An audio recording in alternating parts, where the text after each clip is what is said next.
को महासंती कुंती के नाम से जाना जाता है और 5 पतियों वाली द्रौपदी को देवी माना जाता है। मेरा भारत आकाश सा बलवान है, फिर भी धरती सा धैर्यवान है। मेरा भारत प्रेम का पुण्य लोक और अहिंसा का जन्म स्थान है। अगर नारी का अनादर हो जाए तो हमारा बच्चा बच्चा हनुमान है। पढ़ो हमारा इतिहास जो हमारे मस्तक पर छपा है। एक दुशासन ने हमारी बेटी का आंचल खींच लिया, हमने 100 भाइयों की चिता जला दी। एक रावण ने हमारी माँ का हरण किया, हमने पूरे राक्षस कुल की लंका जला दी। हम उस भारत से आते हैं जो न कभी रुका, न कभी झुका, न कभी डरा है।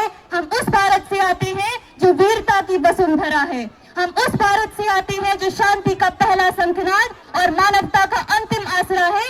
आज अपना परिचय इसलिए दिया क्योंकि प्रणाम करके परिचय देना हम भारतीयों की परंपरा है। नमस्कार, सर्वप्रथम मैं आराध्या शुक्ला आजादी के आंदोलन में आवाज बनकर मातृभूमि के लिए अपने प्राण न्यौछावर करने वाले वीर वीरांगनाओं को प्रणाम करती हूँ।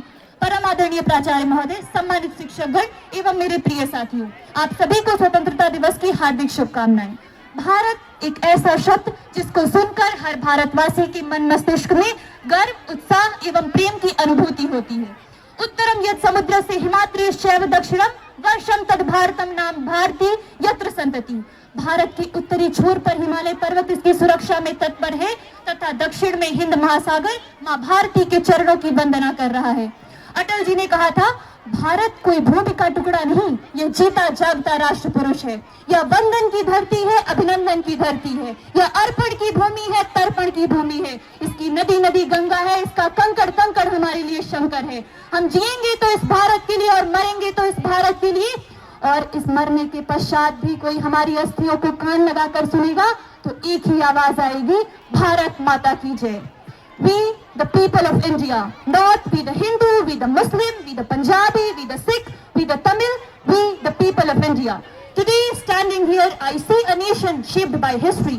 Ladies and gentlemen, I see a nation shaped by vision. A vision that Dr. B.R. Ambedkar gave us.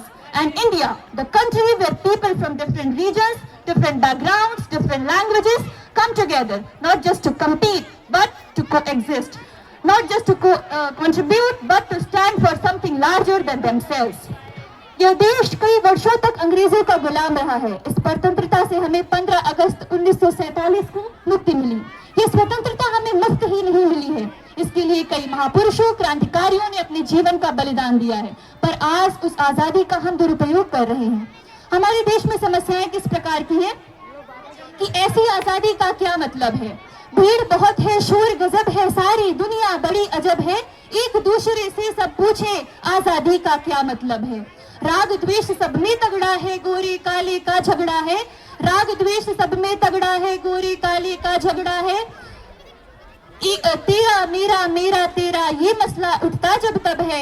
आजादी का क्या मतलब है, आजादी का क्या मतलब है। सीमा पर गोलाबारी है, युद्ध निरंतर ही जारी है। कहीं जातियों में टकराहट, कहीं बिगड़ बैठा मजहब है। आजादी का क्या मतलब है, आजादी का क्या मतलब है। किंतु समस्या जहाँ है समाधान भी वही है कि अलगाव को मिटा दो और किसी भांति ला दो प्राणियों में श्रेष्ठ परिवेश की स्वतंत्रता। अलगाव को मिटा दो और किसी भांति ला दो प्राणियों में श्रेष्ठ परिवेश की स्वतंत्रता। परतंत्रता की हार, परतंत्रता की हार हर रोज होती रहे, बनी रहे हर एक देश की स्वतंत्रता। आजादी के पश्चात हमारा देश भौगोलिक, सांस्कृतिक, ऐतिहासिक तथा कई परिक्षेत्रों में विश्व के शीर्ष शिखर पर विराजमान हो रहा है। ये वो भारत नहीं जिसे विदेशी आए, लूटे और चले गए, बल्कि ये भारत आर्यभट्ट की खोज, विवेकानंद का ज्ञान, दधीची का दान, राणा प्रताप की आन पन्ना धाई का बलिदान और सर्वे भवन्तु सुखिनः के महामंत्र से विश्व की सर्व उत्कृष्ट संस्कृति और सभ्यता का समागम है। 1/140 करोड़ भारत मैं हूँ, 1/140 करोड़ भारत आप है और 1/140 करोड़ भारत वो अंतिम से अंतिम पंक्ति में बैठा हुआ व्यक्ति है। तो चलिए आइए हम सभी मिलकर भारत से महंगाई, बेरोजगारी, भुखमरी, गरीबी, भ्रष्टाचार को जड़ से उखाड़ फेंकते हैं और मिलकर बनाते हैं परम वैभवशाली, जगत गुरु, विश्व गुरु, आत्मनिर्भर विकसित भारत।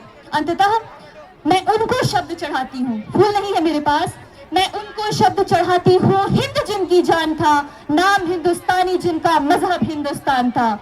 रंग से रंगते, रक्त से रंगते थे धरती को, अरियों की ललकार पर जय हिंद का नारा सदा लिखा था जेलों की दीवार पर। बदन पे बंधी थी बेड़ियां दिल मगर आजाद था, बदन पे बंधी थी बेड़ियां दिल मगर आजाद था, और रक्त के अंतिम कतरे में भी भारत जिंदाबाद था, भारत जिंदाबाद था। परंतु विडंबना देखिएगा इस देश की कि एनसीईआरटी की पुस्तकों में पढ़ाया जाता है कि 14 अगस्त मध्यरात्रि 2 दस्तावेजों पर दस्तखत हुए और आजादी हमारी झोली में आ गई। क्षमा करेंगे, किंतु सेल्युलर जेल का दृश्य देखिए, अनुभव कीजिए कि कितने प्रयासों के बाद हमें आजादी मिली है। कतरा कतरा खून दिया था, कतरा कतरा खून दिया था, दी जवानी जुनून दिया था, खड़े अंग्रेज मारे नहीं तो गोलियों से भून दिया था। राजनीति से मिली नहीं, राजनीति से मिली नहीं, नहीं खरीदी पैसों से, सौदा लहू के मोल हुआ था भगत सिंह जैसों से, सौदा लहू के मोल हुआ था भगत सिंह जैसों से। माओ ने गोली खाई थी, माओ ने गोली खाई थी, बेटे लटके फंदों पर, आजादी की डोली उठी है कुर्बानी के कंधों पर। अंततः जिन सीनों ने यह ना पूछा गोली का अंजाम क्या है, जिन सीनों ने यह ना पूछा गोली का अंजाम क्या है, राम क्या, रहीम क्या, हिंदुत्व क्या, इस्लाम क्या है, सपना केवल एक देखा, मुस्कुराता सा परिवेश दिखे, वो देख सके जिसे ना मगर आजाद भारत देश दिखे। रावण नहीं हम पलने देंगे साधुओं के वेश में, और अफजल नहीं पनप सकते अब्दुल कलाम के देश में।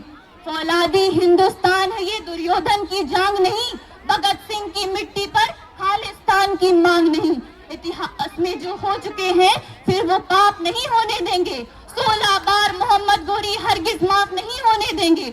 अरे रण विजय के बाद भी रण के वस्त्र नहीं अब छोड़ेंगे, कलिंग फतेह के बाद अशोक अस्त्र नहीं अब छोड़ेंगे। 57 की जीत की डोली झांसी रोकी जाएगी, 57 की जीत की डोली झांसी रोकी जाएगी।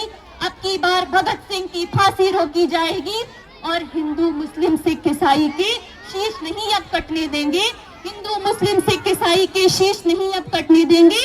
कसम तिरंगे की हमको देश नहीं अब बटने देंगे। जय हिंद, जय भारत।